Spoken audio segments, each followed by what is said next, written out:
This spring, WCC journalism students received a presentation from the Pulitzer Center Specialist in Underreported Crisis. Photojournalist Thomas Van Houthrif spoke with students about his experience. For some students, the presentation was a source of inspiration. Money should not be the only reason for power, and that it should really be in the people's hands in most countries, and countries like the Middle East and North Korea and stuff. I think if I could put a little dent in that, the smallest little dent makes the biggest difference.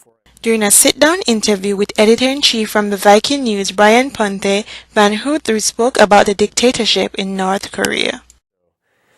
Extreme brainwashing and information monopoly, and then cutting out outside sources of information. So the main sources of information from the outside world, there's no internet, there's no TV or radio coming in. And a dozen refugees and escapees from North Korea. And it was interesting because most of them didn't know what was happening in the outside world.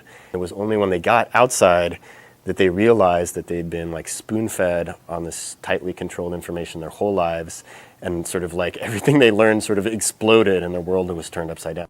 Other students enjoyed the authenticity of the presentation. I liked how raw it is, because a journalist can capture something that's raw, right? A raw photograph that brings these emotions to someone, but it's so different to see it from that person going through that experience. At the end of his presentation, Thomas Van Houthrif left some advice for students who are pursuing journalism.